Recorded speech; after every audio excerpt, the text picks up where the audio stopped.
The Goblin Spider. Dedicated to Teddy from San Antonio in Texas.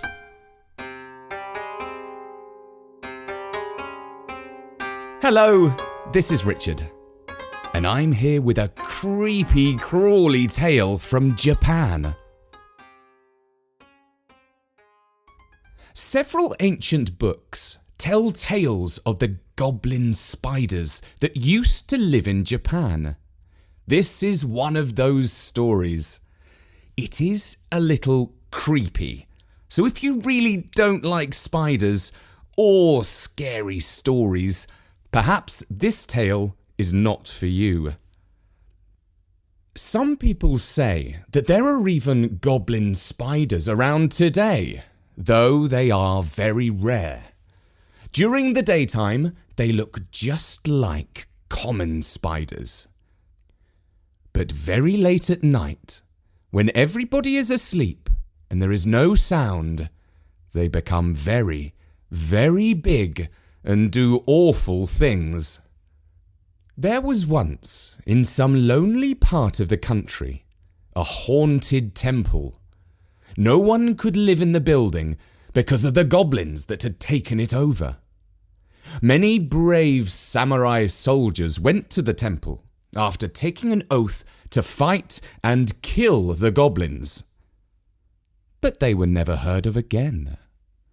At last, one particular samurai, who was especially famous for his courage, went to the temple to watch what happened during the night. Before he went inside, he said to his companions, "If in the morning I am still alive, you shall hear me beat upon the drum of the temple." Then they left him alone, to watch by the light of a lamp.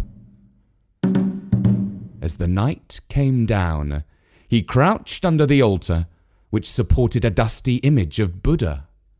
He saw nothing strange and heard no sound till after midnight. Then there came a goblin, with half a body and one eye. It called out, "Ichokosai!" which means, "There is the smell of a man." But the samurai did not move. The goblin went away. Then there came a priest who played upon a samisen, which is like a guitar with 3 strings. He played so wonderfully that the samurai felt sure this music was not made by a human being. "For sure, the goblin spider has taken on the shape of a priest to trick me," he said to himself. And he leapt up with his sword drawn. The priest, seeing him, burst out laughing and said, "So you thought I was a goblin? Oh no, I am only the priest of this temple, but I have to play to keep off the goblins. Does not this samisen sound well? Please, play a little." And he offered the instrument to the samurai, who grasped it very cautiously with his left hand. A moment later, the samisen changed into a monstrous spiderweb. The priest became a goblin, and the warrior found himself caught fast in the web by the left hand.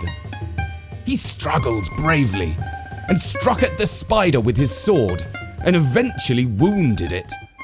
But he soon became entangled still more in the net and could not move. The wounded spider crawled away, and the sun rose. His friends were waiting for the beat of the temple drum. Eventually they went into the temple, not expecting to find good news. Inside, they discovered the samurai in the horrible web, hurt but alive, and they freed him. Then they saw tracks of blood upon the floor and followed the tracks out of the temple to a hole in the deserted garden. There they found a garden spider and killed it. But the goblin spider was never seen or heard of again.